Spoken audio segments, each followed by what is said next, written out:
There is a place, not here or there, but somewhere in between.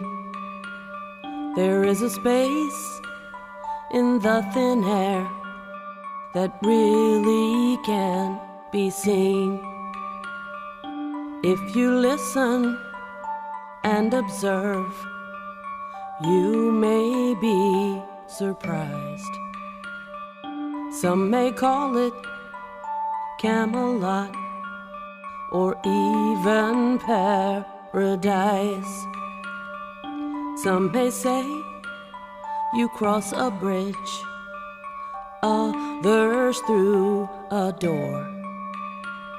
But all I know about this place is that I call it Evermore.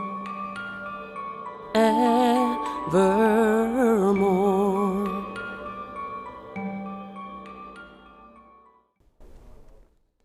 Good evening, sweet spirits.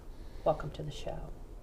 My name is Suzanne Sorrell, and I'm the host of the Evermore Paranormal Network. Tonight, we're having a ghost tea party with the team, so sit back and join in the fun.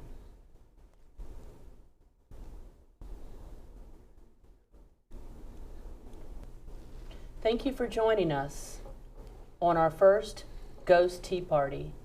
Tonight, we're going to talk about various topics. So the first thing that's important is, what is a ghost? A ghost is defined literally as an apparition of a dead person. So we all came dressed as if either a costume that we had or what we think a ghost looks like. Our first segment is going to be tough. We're talking about death because we have to die first before we become a ghost.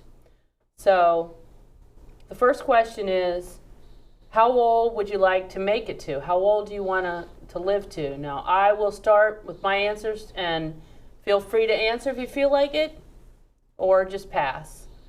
I always wanted to be a centurion. I want to live to be 100. I know, so that's what I would like to do. Anybody else? At this point in time, I'd like to live to be 100, but that changes from time to time with the occurrences of things in the world. Exactly. That's pretty awesome. We're all thinking the same thing of living until 100. Anybody else? Same way. I feel like try for 100. Probably won't make it, but that's okay. We'll go as long as we can. Yeah. I think 70 or 80 is good. Really? Yeah, 70 or 80? 70 or 80. And when you get to that, because some of us are closer to that age right now, we're, 50s, 60s. It's young. We're like, hey, man, yeah, we want a lot more time. And you touched on it, Wendy. The next question is, realistically, how old do you think you'll make it to, given, heredity, your family history, health? Personally, and I'll come to you next.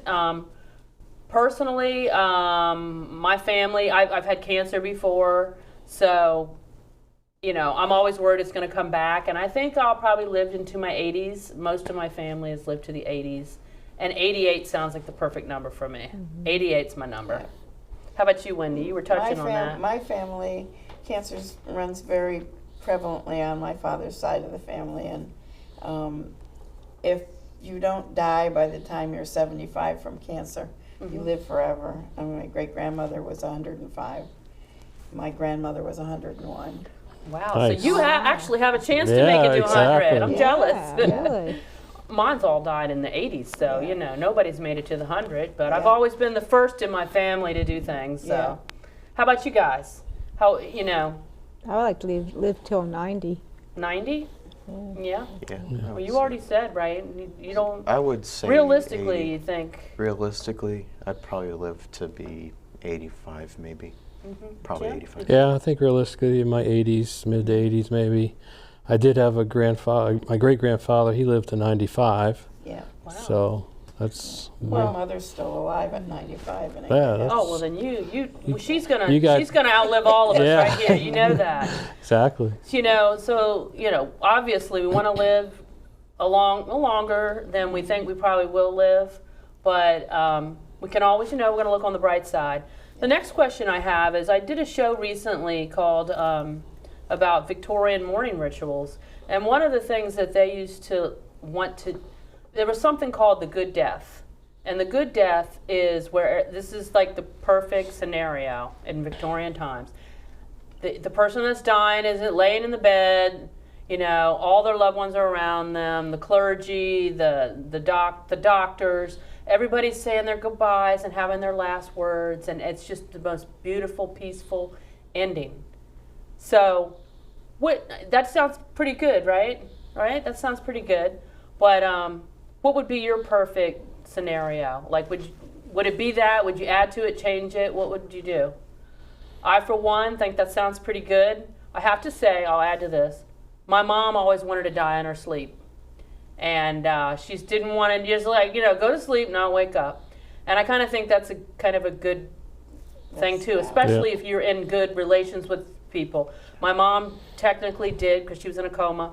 So she really didn't know when the time came, at least she was kind of eased into it, I guess. So you guys have anything to add to that about what would be the perfect ending for you? Yeah, just going to sleep, not waking up.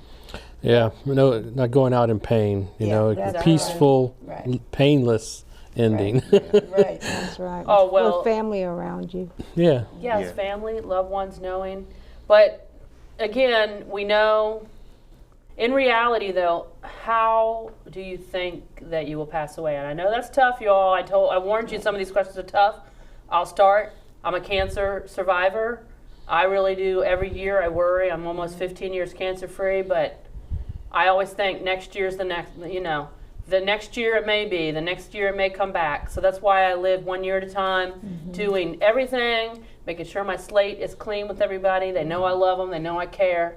So if something does happen, I'm good. Yeah. So how about you all? So I think I'll die from probably disease myself, or a heart attack because of my weight. So, Anybody else? And you don't have to say it if you don't feel comfortable. I don't really know how I'll go. I mean, either. I'm very active. I ride horses. Who knows? Yes, Maybe I know. maybe going out over a jump or Yeah, fall, right? Yeah. being Car run away with. accident. in the field. Never know. Well, that wouldn't be bad, right? No, Riding your I mean, horses into the I wanna- sunset. I want to No, that's go awesome. doing something that I wanted to do. Mm-hmm. And Wendy, you're an inspiration, by the way. Thank you. I talk to everybody. I say, God, you got to meet Wendy. Wendy has done everything. She has lived her life, and if anybody can live 10% of a life that Wendy's lived, she's done everything, and no obstacles has ever gotten in her way. For me, for instance, health, money, etc. I made it happen. You make it happen. You make your dreams happen, just like Dream Meadows. It's all in God's hands. That's right. Yep. Does anybody else have any way, or do you want to go to the last question for this segment? You touched on this when we were talking. The next question is, do you think death is painful? And you were saying you didn't want to die Right. in a painful way from a disease or whatever. Hopefully it's, Yeah. tranquil in some fashion. Short and sweet? Yeah, short and Not a long, sweet. drawn out. Exactly. Does anybody else have want any to go ideas through that. about like what No. death is painful? I had a car accident once, and I hit the steering wheel with my chest, and it was like Oh, I saw my life pass before me in that accident, and it was like, and it's not even painless. it's not. He had the same I incident fractured my happen, and sternum it was, in a did car you do that? accident. Yes. That was the most painful. Oh, it was awful. And even the policemen were in the hospital, and he's laying there. They thought he might have a heart attack because it was so close to his heart, and they still had to get the accident report. And I'm like, "What are you doing in the emergency room?" Well, he may die. I got to get the answer. What happened? Yeah. So, as for painful, anybody else have any comments on painful? Not painful, but my son and I were driving down the road. I don't remember where. But it's like I just phased out for a second, and then I came back. It was like just weird. It was weird. I don't know how to explain So it that. wasn't painful, right? No. For that. And I have looked up a lot of ways to die, and because different ways you die are some are going to be drawn out and painful. People, for instance, people that try to commit suicide, they better do it right. Yeah. Because a lot of people don't do it right. You know, there's certain ways that'll be, yes, it'll be quick, it may be painful for a second, and there's other ways that you may hurt yourself and you're going to end up being something wrong with you the rest of your, of your life. So, you know, I guess it depends on the way you die. Yeah. Right. So, this has been interesting. Did you have something to add? I had an experience. I was attacked by a road mare out in the field one day, and I ended up in a group of horses, and there was a flurry of legs, and all of a sudden I had a very peaceful feeling come over me, and I knew I was going for the light, and I was very much at ease with it. And then she connected with my back, and quite so bad. Woke you up. Wow. Wow. Well, this has been interesting. You're not going anywhere, Wendy. Really. I really am glad. I'm glad that you all joined in. This was probably the most difficult segment, but I'm glad it hopefully be thinking about you don't want to dwell on death, but you know, things that we don't usually talk about, Right. and to be able to sit here and talk about it with people that we care about, and that's great. So we're going to take a quick break, and we'll be right back.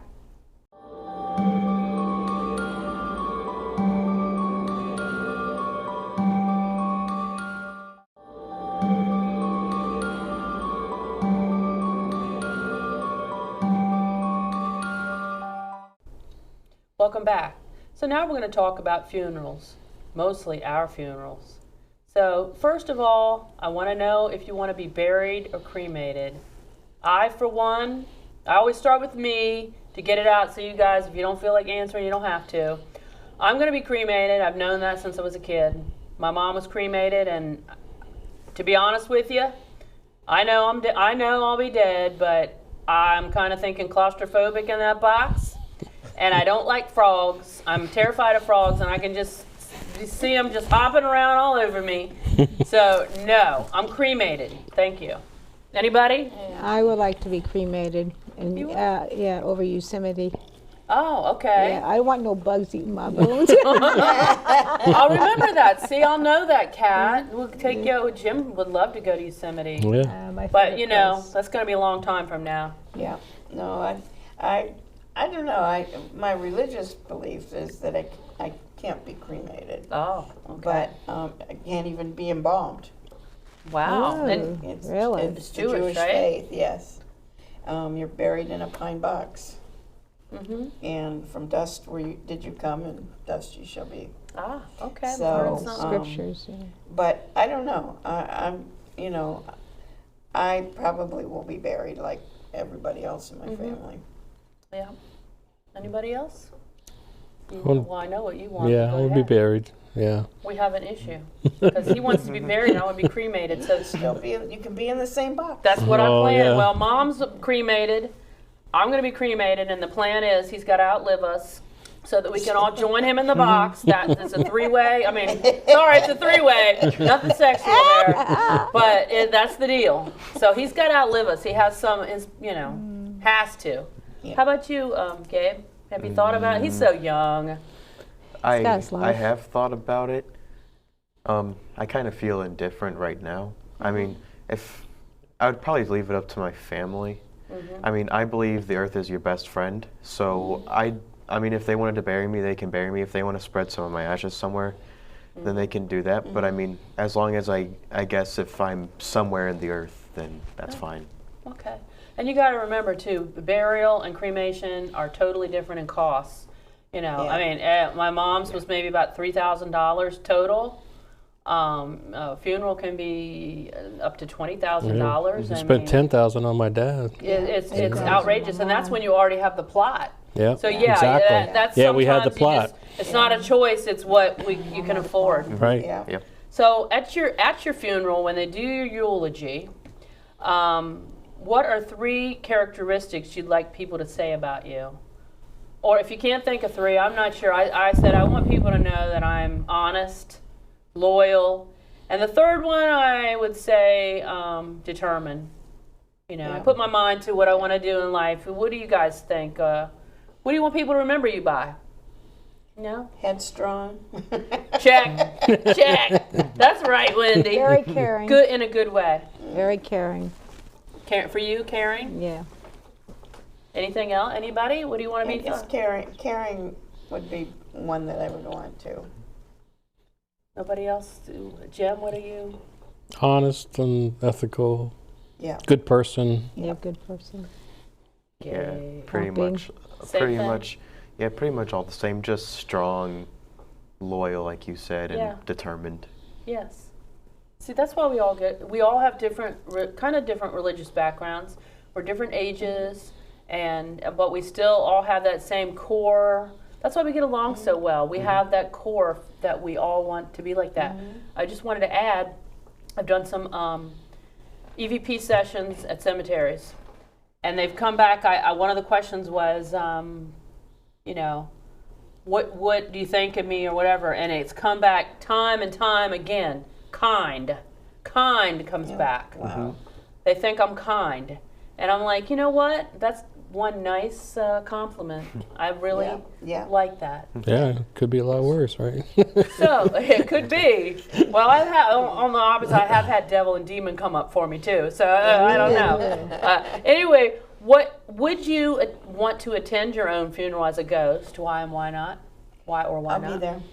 Yeah, I'm You'll with be Wendy. there. I'll be there. Will you be there? I don't know. Well, Jim's a skeptic, but Jim kind of out on a limb. Would you want to be there, I Kat? don't know if I really What want was the to. question? I'm sorry. I don't know. Oh. I Would you want to be at your own funeral? Like, you know, I know a that I'll ghost be there. there. I know that I'll be there. Oh, yeah. Yeah, I would. You know, I knew my dad was there, Mm-hmm. and so be careful what you say about me. I will be there. Honey, you're on. I'm gonna get up and I'll be crying. Don't worry. I'll be like, you know, there's nothing I can bad say about you, Wendy. Anybody else want to be at your funeral? I mean, a ghost there It to would fly be on the nice. wall? Why or why not? Okay, I'll be totally honest with you. I want to know what you really thought of me. And the honor, you know, because of course, if they're at your funeral anyway, they probably cared about you. Unless they're your family that hated you and they want to know what you left them. Yeah. But Yeah. you know, in general, the people that are there are probably they care enough to come to your funeral, so they're not gonna say anything bad. But I would love to just hear what do you got to say? Tell me now. Yeah. You know, so my mom had me take pictures of Grandma laying in the casket. I took a few pictures of my mom. And some people want pictures at the funeral of their loved one, and others don't. And they're like, I want to remember them the way they were. That's it. I took pictures of your dad, only because I was so glad that I did that. But anyway, do you think it's appropriate to take photos of the dead? You know, like at a funeral? It's I up would to think the so. family. Because appropriate? I had friends. Oh, yeah, you did for your mom. I didn't did you? lay my mom in the casket. Yeah. Yeah. I think it's up to the individual. I think it is mean, too. Yeah. some religions may or may not want it, or some of the families just ethically or morally don't want it. Yeah. So I feel like that's ultimately up to the family. I Yeah. think so. Hey, it's been in my family, all the funerals I've been to, they take pictures. That's just Yeah. kind of, and they have pictures old, and then, you know, Yes. they take pictures while you know, that facet of your life as well. Yeah. Yeah. Exactly. You And know. our religious belief is that the casket is closed except to the family. Oh, okay. So, I mean, I didn't go back to see my dad, but once the family had seen him, then the casket was closed and it wasn't open to anybody else. Exactly. Well, you know, my mom started it with begging me to take pictures of Grandma. And the rest of the family was against it, and they still are against it. So I took pictures, and I swear, Grandma, the camera acted up that day. It was acting up. It wouldn't act. It was acting up, and I finally. And Jim was there at the funeral. It was acting up, and I'm like, "Come on, man! My mom wants some pictures of you, Grandma." And as I got closer, I got the camera work, and I got the pictures Mom wanted. Well, I have to say that I'm so happy that I have pictures of Grandma, because recently I've run across the pictures. She died in '98, and I'm looking at them, and you know, you think, "Oh, that's creepy, that's morbid," but. And I do look at my mom every once in a while. That's hard to do. But Grandma's not, it's been 20 years. Grandma is wearing buried in earrings I gave her when I was young granddaughter. Yeah. She's buried in it. You don't know how much that meant to me to see. I'm like, what? I used to give her 1928 jewelry, and there's her earrings. She's wearing those earrings, and that just meant a lot to me. Yep. And she's buried with us. So another question is, okay, do you have a special song that you want sung or played at your funeral? I, for one, wrote a song about I kind of wrote my own eulogy. It hasn't come out yet, but it's a song about my life, highs and lows. I would, and you know which one, I don't want to say, but I want that to be played. You'll be able to hear my voice. You'll be able to hear what I have to say at the end. The other thing is I love bagpipes. Like at law enforcement funerals, I'm like, we've been in Scotland a few times, and I'm like, yes, bagpipes, Jim. I know. Line them up now.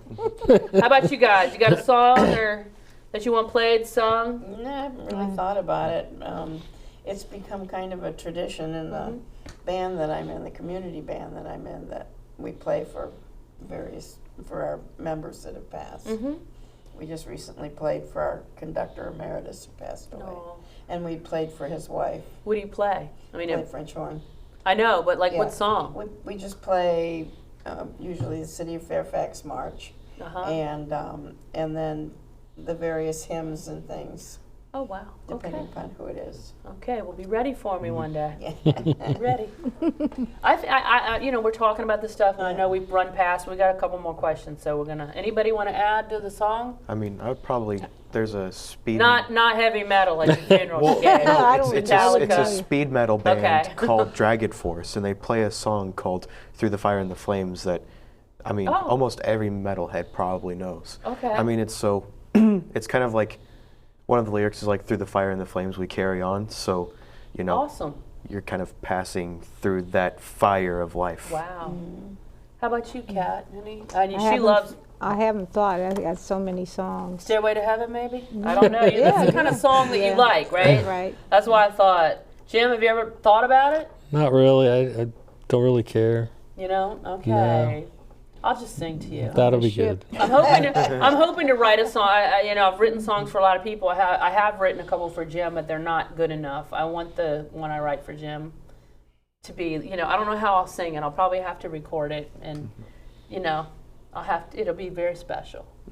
So how about flowers? I know a lot of people nowadays, they're like, oh, just donate to our cause. I don't want flowers.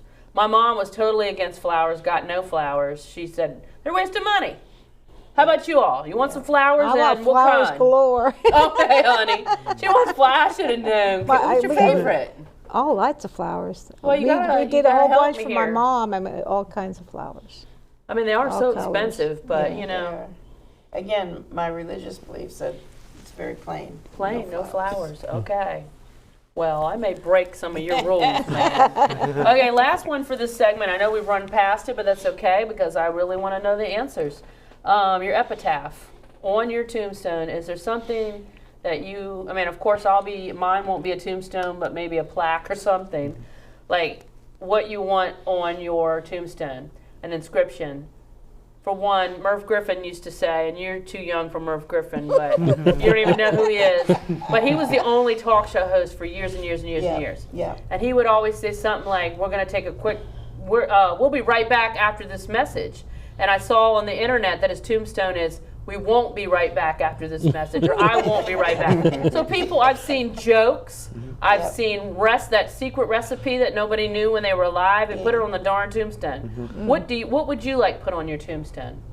Like a phrase, a quote, a joke? Here's mine. I was right. I was right. I'm back. I didn't die. I was right, honey. I was going to say, something to that effect. I was right. Anybody else?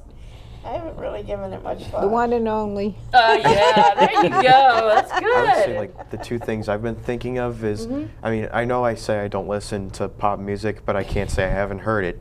And there's a song by Slim Shady or Eminem, and it says "Guess Who's Back." Oh, that's a good So I'll one. put "Guess Who's Back" or "Keep Rocking On." Oh, that's excellent.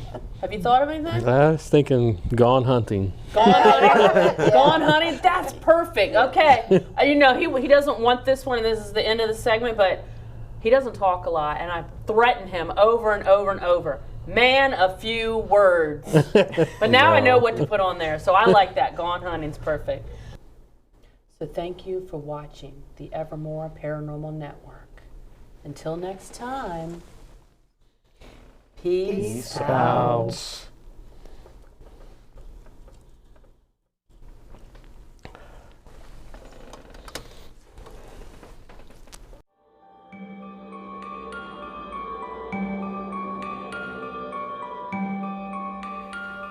So in the end, what have I said is only that I'm sure.